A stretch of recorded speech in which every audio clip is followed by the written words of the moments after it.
Thanks for being here, everyone. We're going to get started, and I have to run. I'm double booked. It's the Housing Recovery Board's meeting today at noon, so I'm like ditching out really quickly to introduce our speakers. We're very grateful to have them here. Ben Woody, Assistant City Manager, and William Paulquist, who's a Principal Planner in the Planning Department, here to talk about a couple of text amendments that are going for a vote. Also talk more broadly about the upcoming comp plan UDO rewrite that the city's about to undertake. And then at the very end, I'm going to sneak back in because I want to talk about a campaign that lots are launched related to these text amendments, and then more broadly to adding more housing, various types of housing, starter homes, smaller lots, things of that nature. So thanks for being here, guys. Thank you, Matt.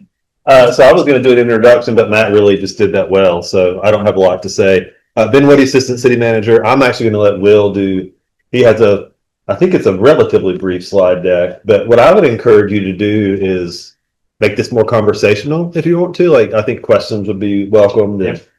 Well, I think you're going to talk about some UDO's Unified Development Ordinance. That's the zoning ordinance. Y'all probably know that. And there's a couple of kind of missing middle housing type related amendments that council is going to consider next Tuesday.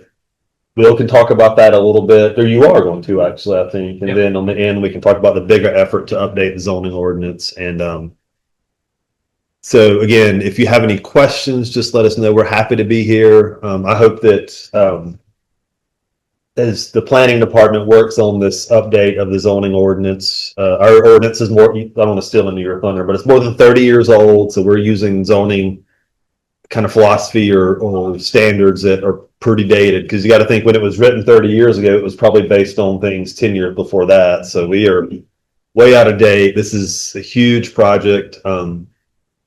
Council should award a contract for a consultant in September, I believe. So it's really going to kick off. So I hope that today we can kind of get you interested in this topic, and I hope that you will let us come back. And it'll take a couple of years to do this, kind of unbelievable, but over the next couple of years, I hope that you'll be a part of rewriting this zoning ordinance. And we got some real challenges in Asheville in terms of like housing affordability and housing production, and there's economic constraints, there's topography constraints, there's market constraints. And I think in a lot of ways, adding unnecessary zoning constraints on top of that's just another layer we don't need. So, and Will's going to talk about any of that. So again, I'm going to let Will go from here. Any questions, just stop us. We're happy to do that. And if you don't like what Will's telling you, then you could tell him to skip those slides and move on. So anyways, thank you, Will. Thank you for having us again. Yeah. Yes. Yeah, hey everybody. Thanks for having us again. Will Paulquist with Planning and Urban Design. I'm a principal planner in the department. My day-to-day work is usually around larger scale development review, conditional zoning. So I get in front of council a lot and present projects from developers that need changes of zoning and that sort of thing. But I also help with some work around amending our zoning ordinance. And as Ben mentioned, I will be the project manager for the comp plan update and UDO rewrite. But this presentation should be relatively high level. It's going to talk about the three main amendments to our zoning code that we're proposing and bringing forward to the August 25th City Council meeting. These have already been through Planning and Zoning Commission and have recommendations for approval. Basically, three main functions regarding expanding the allowance for duplexes citywide, allowing larger accessory dwelling units, and eliminating minimum parking requirements citywide. So we'll get into a little bit about those details in this presentation. Just want to talk a little bit about the background of like why we're doing this and the rationale for it. There's really three main plans and studies that the city has done and or adopted over the years that help guide our work, especially in this area. Really the function of these amendments is to make housing easier. We have a housing crisis. We need all the units we can get. As Ben mentioned, we have a lot of constraints, and we don't want to have unnecessary zoning constraints be another layer to that. So we're trying to help the market function a little bit better and have some right-sized zoning requirements. So really, the foundation for all this work is a Living Asheville comprehensive plan adopted in 2018. This is the city's Bible when it comes to development, and kind of our main North Star for guidance. That has a lot of policies in there, one of which is to promote zoning policies that encourages housing. We completed a missing middle housing study back in 2023 that speaks to how and why we should implement a wider range of housing products. So missing middle is basically everything between a house and apartment buildings. So duplexes, quads, townhomes, things that are missing in the environment today that we want to see more of because they're more affordable. They fit better within the built environment. They're more efficient as far as space goes. So that's that study there. You can find that online and read more about it. Finally, the affordable housing plan talks about how to make housing more affordable in Asheville, one of which is to reduce regulatory barriers to housing, which is part of what we're trying to do today. So these slides are kind of interesting. They have some maps about trends with duplexes and the changes in the regulations and how it'll play out across the city. We have relatively few duplexes year to year, 18 permitted between April of 2025 and 2026. They're currently allowed in 26 zoning districts, but not in residential single family districts, which is the majority of our zoning area is single family. This amendment would allow those duplexes to exist in all residential districts and most mixed use districts too. So this map basically shows, you can slice it and dice it 20 different ways, but essentially half the city allows duplexes, that's the green, and half the city in the red does not. So the red is mostly single family and maybe some industrial and mixed use zoning where duplexes are not allowed today by right. This proposed amendment would add the blue areas to the map, so residential single family, neighborhood business, and some of the River Arts District zoning. And when you add that on top of the previous green, you can see the new outcome, which is almost 92 to 99% of the city would allow duplexes. So we want to make that an option for folks to build, essentially double the density for any given lot, where they could do a two-family development instead of just a single-family development. I would ask maybe, I think it's pointless to stop. I mean, I'd be curious from your perspective, any concerns with that? Sense, comments, questions? Sure. The pink now, where is that not allowed? So those are mostly going to be industrial districts that don't allow for housing in the first place. There's some areas along the RAD that are keyed more to like open space kind of development. So development is limited in those areas. So those are essentially, we tried to make it permitted in every district where it made sense to have residential uses there. Yeah. I've seen this map floating around a lot since the Planning and Zoning Commission made their recommendation last week. Right. My question is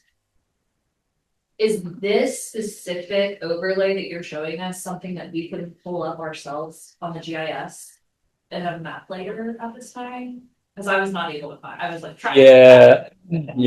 We don't have a specific layer for it. You could select out the districts individually in GIS based on what the proposal is to get this geography.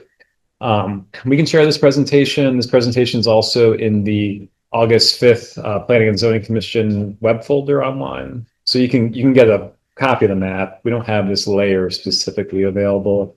On social media. Like okay, maybe the versions that are like actually available on the website. Yeah. Zoom in and actually read the street names. They're a little bit more zoomable. It's still an image though, but we can talk more. Getting is something a little more useful where you can kind of, and that might be a good tool going forward that we can think about how to have something more interactive instead of just these paper maps. So. Yeah, exactly. Okay, that's good. Does this mean that existing residences can be converted to duplexes without zoning issues? Yes, so that's another part of it. You could take a single family house today, slice it and dice it horizontally, vertically, do an addition to it, and do it two family use by right. So that's a great point. Yep. When you do that, are there requirements for power walls and such between the units and separate electrical and such? That's a good question. We have to check with our building safety folks who administer the building code. There is. Yeah. There's some required separation that's got it. So separate meters and things. I do think I do think taking existing dwellings will have some building code challenges realistically. Now, what he's going to talk about in a second is can do accessory dwelling units, which is a way to slice and dice a house, but not have to meet the building code necessarily for separation. So there's a couple of ways to get at it, but there's other ADUs have their own set of zoning rules. But I do think that, you know, there's some building code challenges, and sometimes I think that's why we don't see as many duplex conversions as y'all know better than me. There's just not, you know, we don't see a whole lot of duplexes, so it'll be interesting to see kind of how the market responds to this. Yep. Yep. Anything else on duplexes before we talk about ADUs? All right. We'll time it in for questions too, as it allows. If you think of anything in the meantime, let me know. I'm sure on the right slide. Yeah. So, yeah, we also want to talk about specifically kind of the difference or similarities between a duplex and a townhouse, essentially. So what we're trying to do is make townhomes more feasible in single-family residential zoning districts. Right now, you can do them, but there's very specific requirements, like they have to be the lot widths are still the standard 40 feet. So we're not going to see 40-foot wide townhomes. It just doesn't make sense. It basically never happens in these single-family districts. What we're trying to do in these amendments is allow for townhomes and waive the requirements for things like that lot width, so they can be more narrow. But what it also does when you allow the duplex there, and I'll show you on the next slide here, you could essentially have a standalone duplex on the left. So that's 2 units on one lot that's 40 feet wide.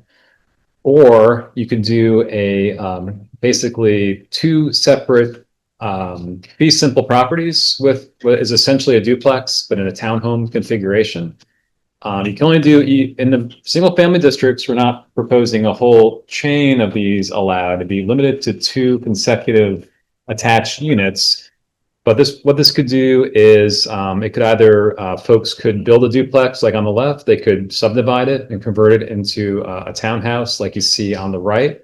So it allows for more ownership opportunities. It might be easier to finance, two single family essential units on 2 separate properties, since a duplex might have a little more of a capital requirement. So that's one, we're trying to make that a little more flexible. So that's something you can't do currently in the code, but with this change would allow for more flexibility in like the ownership of those units.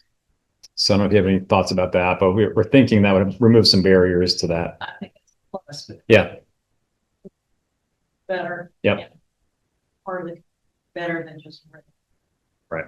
So I appreciate that. Mm-hmm. Okay.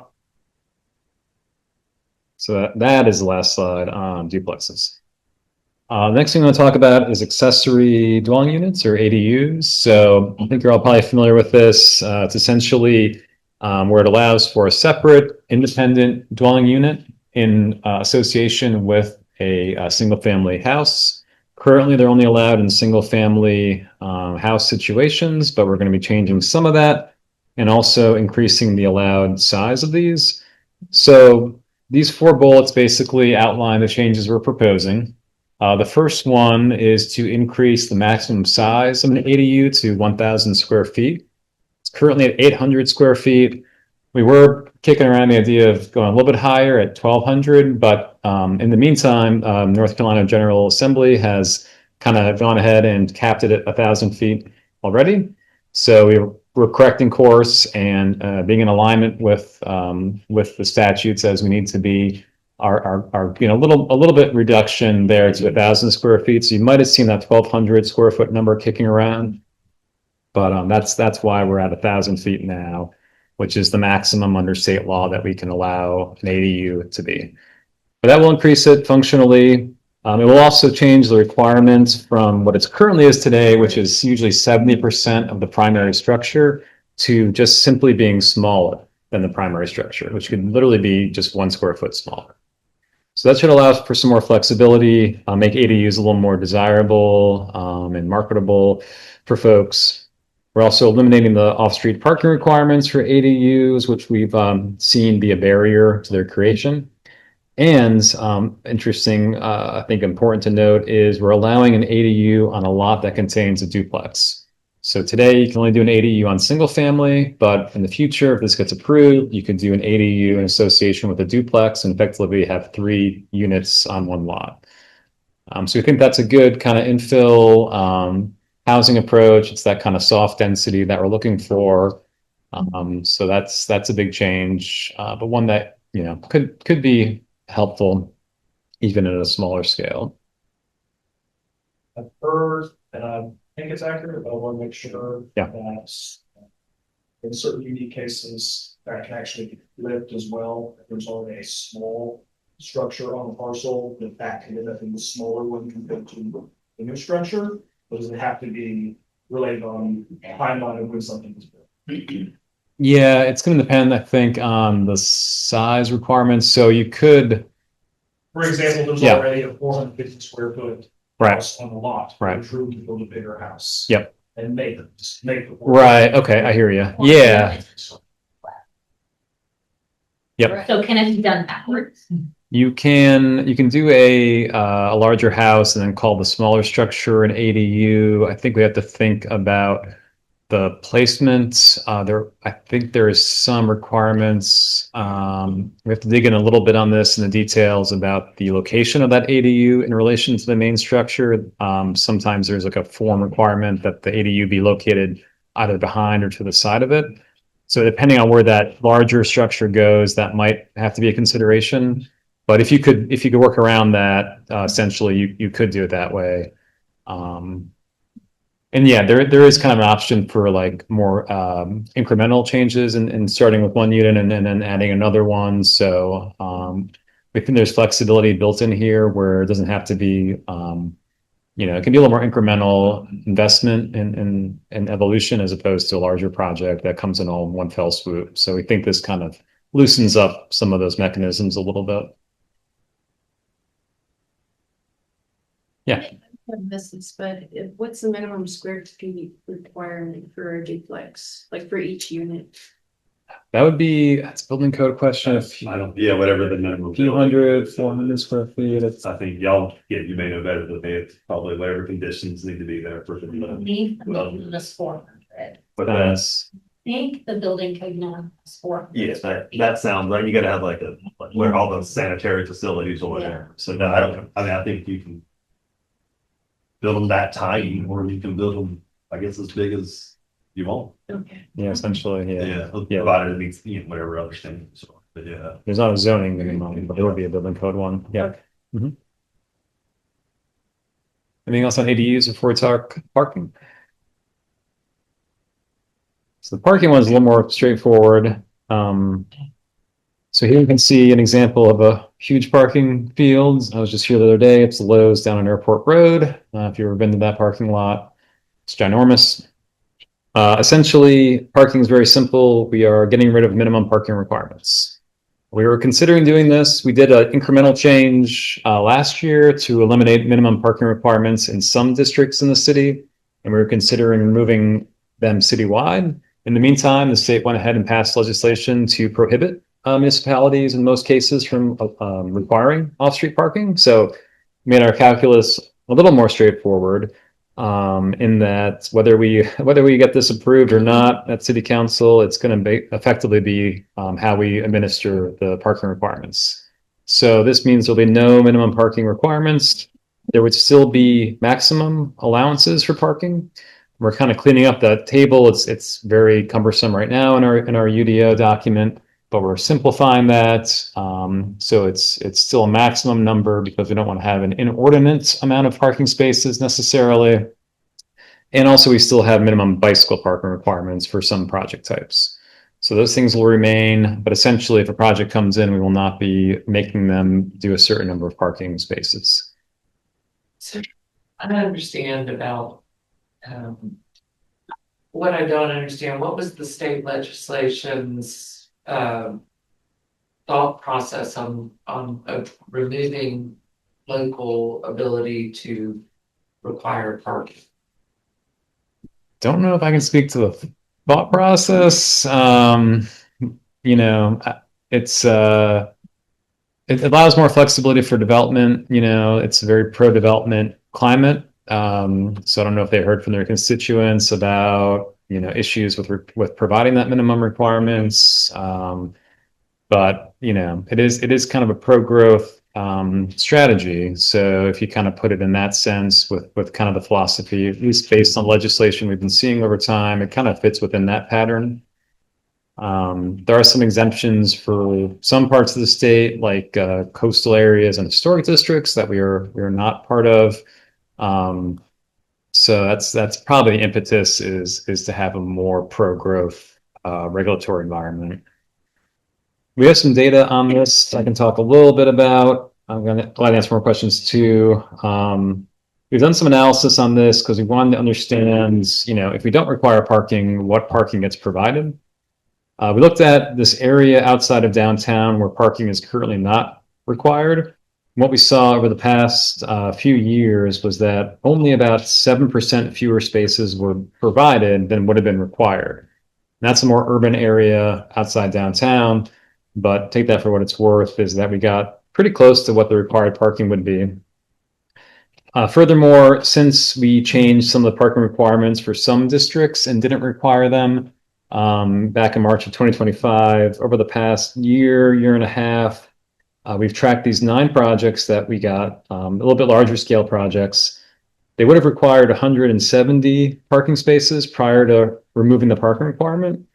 And what we ended up seeing was 228 total provided. So we're actually, in those instances, a little more suburban, spread out around the city. We actually got more parking anyway than what would have been required, even though none was actually required. So we do think the market's going to provide parking. We're not as worried about that. What we do think it's going to do is kind of loosen up some of the development constraints, really along like the smaller projects. So, you know, 3, 4, 6 unit kind of multifamily projects, maybe some commercial stuff, infill restaurants. Those are the ones that struggle a lot of times to get parking on their site, just because of the constraints that they're working with, especially in more urban areas. So we could see those projects having less parking than would have been required. The larger scale projects are still going to provide parking because of their financing mechanisms and just the nature of like residential large scale development. So we do think it's going to kind of work out in the wash. We're going to keep tracking it. Maybe there's ways to be a little more to address some of these problems, but the long and the short of it is we're not allowed to require parking any longer. So this one is kind of fait accompli in that regard, but we do think it's a good planning principle that a lot of places across the country are moving towards, and one that's a little more based on market conditions. So that's for residential and commercial? Yes, everything. Is the city going to be more open to permit parking going forward? Because that's a real issue where I live, right next to downtown, because we have people there for businesses. Yeah. Some of the residents there have no off-street parking. Yeah. And arriving home and having no space to park. Yeah. It's not a good feeling when you're paying a lot of city taxes. Yeah. Yeah, but it's the state that's Yeah. saying to stay on like. But they have the ability to make it permanent parking in certain areas. Yep. They've already done that. And they want 100% of residents to sign off on it to permit that. Okay. And it's very hard to get 100% of residents in an area to Yep. agree. Yep. So That's something one tool in our toolbox to manage parking resources is that neighborhood parking permitting system. I don't have as many details as you do. That's the parking services administers that, but it could be something that we rely more on if we're seeing kind of a parking crunch more and more in certain areas. I've heard similar things from neighborhoods near downtown where there's a lot of spillover from business uses and such, where parking is a hard commodity. So definitely something that we can look more into. Yep. Okay. But yeah, nothing was ever. I gotcha. Okay, we can talk more about that. I'm glad to follow up and put you in touch with more folks too. And maybe there's more tools we need. Maybe there's another solution we haven't thought of yet. So I think parking is always going to be, especially in more urban areas, is going to be something we have to manage carefully. And it's even things, other options you could and everyone loves it, but more metering or more regulation of parking, encourage more turnover, more availability. There's a lot of different ways to approach that maybe we need to start thinking more of. It's going to be outside the zoning bucket. So for better or worse, I won't have to worry about it, but our city staff definitely is capable of implementing some of those changes that could be really helpful. So that's right. Yeah. And all ends up there eventually. Yeah. Yeah. Anything else on parking before I can give you a little teaser about the comp plan UDO rewrite project? I'd say, Bill, Yeah. again, these 3 amendments council will consider those on Tuesday of next week.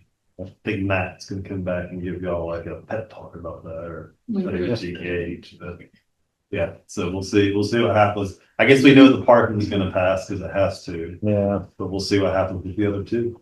So what's the latest on on-street parking? In terms Where it's of, not metered, whatever, people are just parking in front instead of parking at their houses where their driveway's free and clear, they got room, but they're in the street instead. I mean, that's something a consideration. Yeah, on-street parking regulation is varied across the city, right? So some places have no regulation. You could park your car there and then leave for, 3-month cruise and not worry about it. Other places you get a ticket if you, whatever, get out and walk around the corner and back. I mean, I would say like those are good questions because of the change of the state. I mean, those are the things we should think about. I think those are valid. Yeah. And I appreciate people wanting yeah. to park on the street, but I really like to actually drive when I'm driving and be able to get to the street. Right. And we're being city tax. Well, that's what our traffic control. Yeah, what I'd say is, and that's part of the conversation is if we were gonna do that, like permit parking or enforce it, there's not enough revenue to do that, so there would have to be fees or other tax increases to do that. So I mean, it's always that question, like, are you willing to pay more tax for that service? Now, I don't know the answer to that. You may say yes, and some of you probably would say no, but that's part of it. There has to be a program set up to do that. It's new staff hire, things of that nature. Doesn't mean we shouldn't have the conversation, but it's way more complicated than just putting a sign out, quite frankly. Because if we put the sign out, we never show up and enforce it, then you're gonna be mad at us for not coming. So, Right, yeah. Yeah, but I think it's a valid question, honestly, right? And I know other I mean, neighborhoods. that would be some revenue, Yeah. give people tickets. Right. For parking in areas where Right. they don't have. Yes, that's right. You would get the revenue, you could do it through the fee and the fine, and a lot of ways to do it. So, good questions. But I think it's worth also like saying that what you have on the screen right now points out is that eliminating parking requirements doesn't necessarily lead to eliminating parking spaces. Correct. And so it's a big misnomer that, oh no, like, at least sympathize with you. Yeah, that's a terrible situation. But like, I think we're all quick to jump to like, oh no, then like we're not gonna have parking. But like, there's case after case throughout the country that shows that like, right? Yeah, Am I yeah, right? yeah. At At the end of the day, Yeah, they at the end of the day, builders want to typically make sure that there's enough parking. Yeah. Or the built-in, whether it's residential or commercial, like that is a thing they legitimately think about. So I feel like, yeah, I mean, it's clearly demonstrated that taking away that limit Right. doesn't reduce actual parking. Right, yeah. Yeah, that's what we're finding. That's what we're seeing too. So yeah, it doesn't mean parking's outlawed. It just means we're not making people build it, but they'll still want to for their interests. So Big parking lots do we go to throughout the year that 3/4 of that commercial parking lot is not even used, Right. except maybe at Christmas. exactly. Yeah.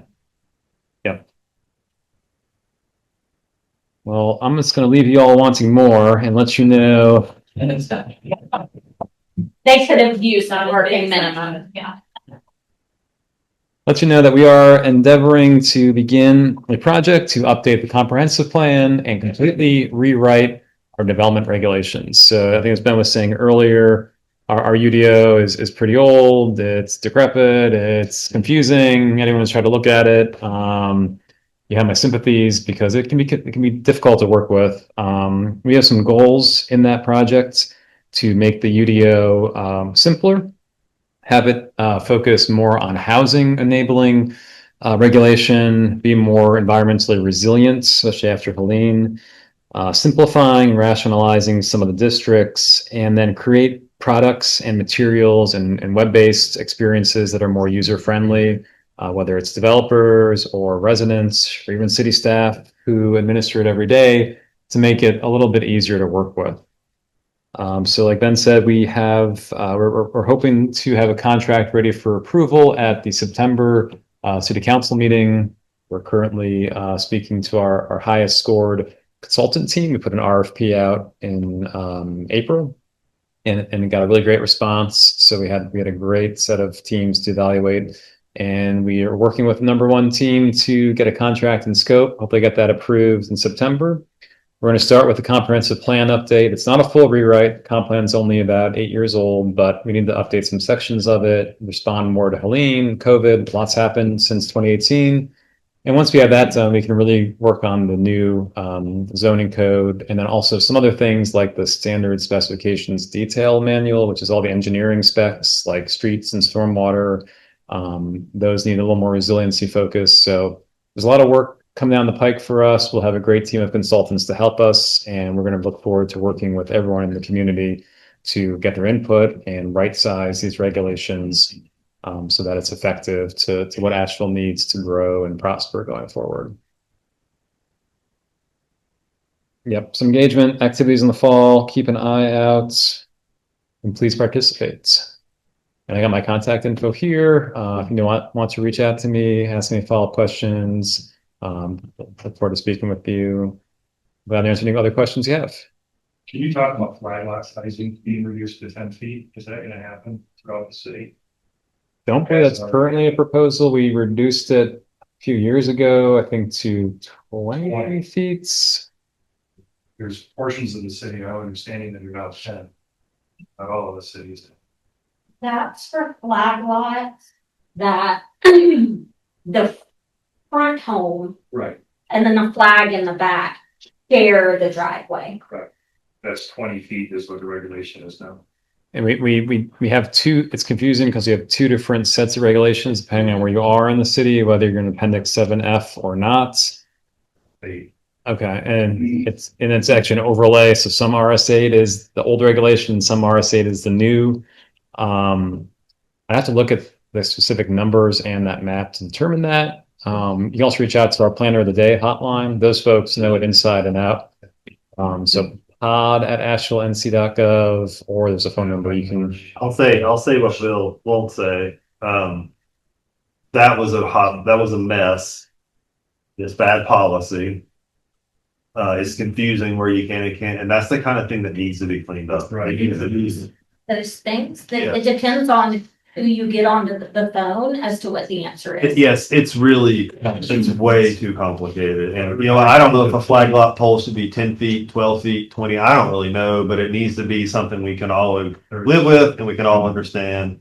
I received a PDF file that had a list of thousands of PIN numbers. That's it. It's awful. And I'm being recorded and I'm saying that. One person said this is okay to do it on these PIN numbers, and the other one said it's not. So, Yeah. That's what bad policy looks like. Yeah. You're not wrong.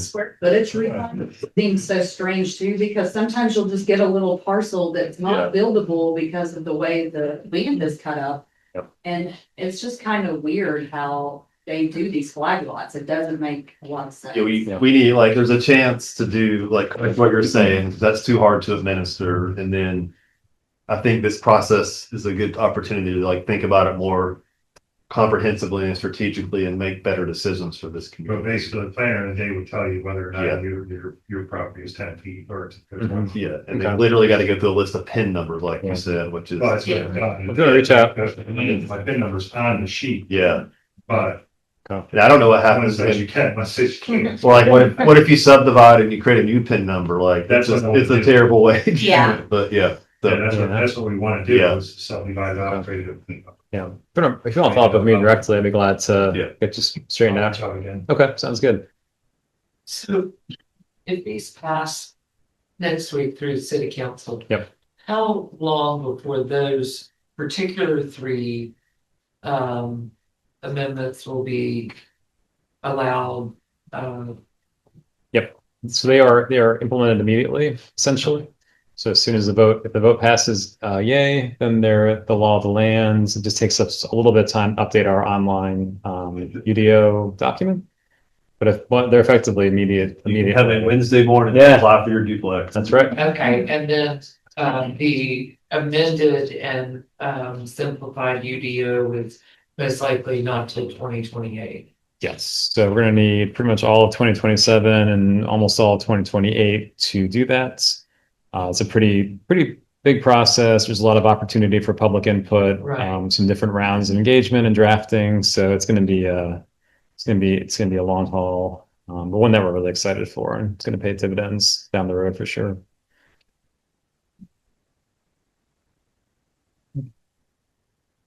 Well, It's a good group, man. Yeah. Good questions. We really appreciate y'all